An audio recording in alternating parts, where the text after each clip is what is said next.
targeting India non-stop. We're going to put out, however, Donald Trump is seemingly expressing optimism on trade negotiations with India and with other countries as well. But here is Peter Navarro once again, who's renewed his attack on India.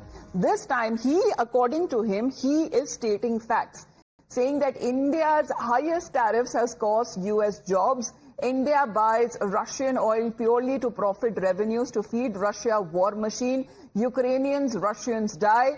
U.S. taxpayers shell out more. India cannot handle the truth and it spins leftist American fake news. I mean, then what does it mean, Shinjoy? Because this is now coming at a time. All right, we'll just get back to Shinjoy in just a bit. But as far as India is concerned, here is Peter Navarro, who seems to be of the opinion that it is India which is feeding Russia's war machine, and it is because India continues to purchase Russian crude oil. War between Russia and Ukraine continues, according to him, that India seems to be profiteering from Russian oil. Now, as far as the statement is concerned, currently at this point, it seems to be stark different when it comes to President Trump. However, he does have expressed his disappointment with India, but he continues to say that he shares warm relationship with Prime Minister Narendra Modi. So is there a need, as far as President Trump is concerned, to rein in his advisors, in particular Peter Navarro, because all in the midst of the U.S. tariff turmoil, it seems President Donald Trump has dropped a cryptic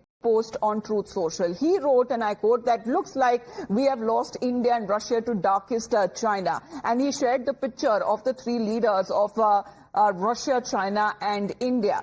However, he went on to say that may they have a long and prosperous future together. And this social media post also carried a picture of the three of the leaders, of course, recently who just met on the sidelines of the BRICS Summit in Tianjin in China. But this is now coming at a time when it comes to the growing camaraderie and the relationship, the proximity between India and China. Of course, there has been strain for a very long time, but India has always been good friends with Russia, seems to be making the United States worry of the current situation and the closeness between the three Asian nations. Now, as far as Prime Minister's bonhomie with the Chinese and the Russian leaders, that has now signaled a major geopolitical realignment in the wake of Donald Trump's tariff onslaught.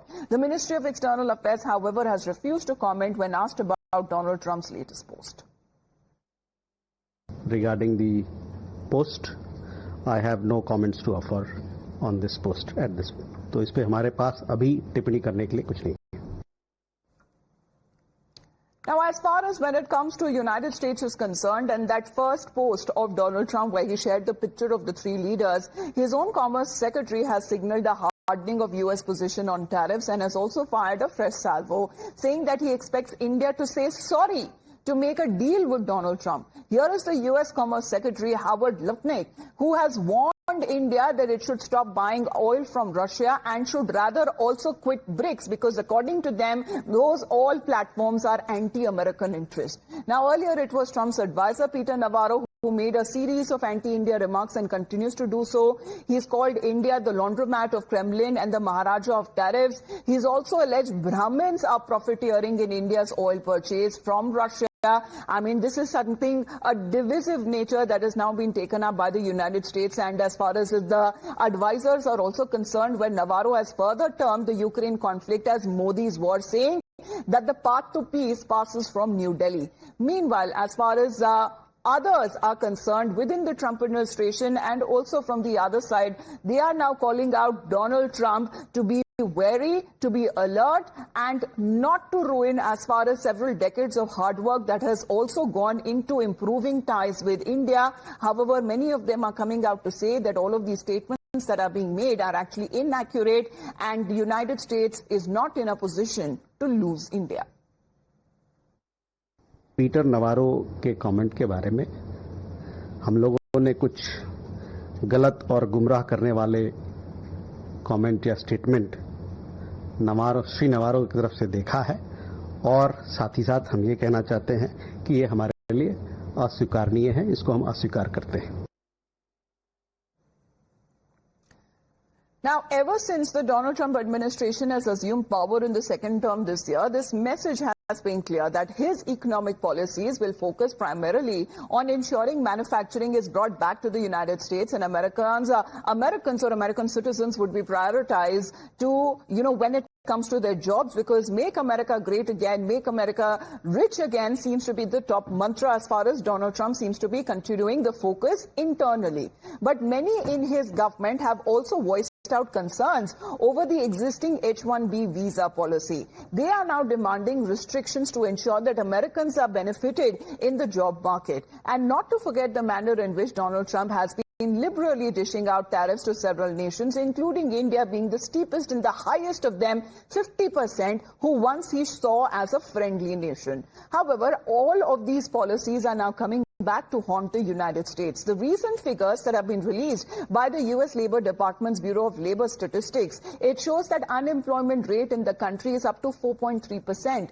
Non-farm payrolls that have increased only by 22,000 this August as compared to the projected 75,000 jobs. Now, experts have also pointed out that Trump's tariff and immigration policies is said to be the reason behind the slowdown. So is America now paying the price for Donald Trump's so-called penalty on countries like India?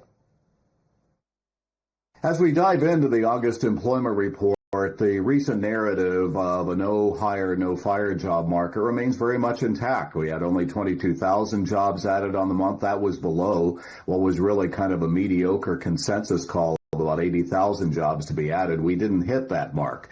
We had more people looking for work. That sends the unemployment rate up to 4.3%, the highest in several years. We also note that June includes now a contraction in hiring. And that's the first time we've seen that since late 2012.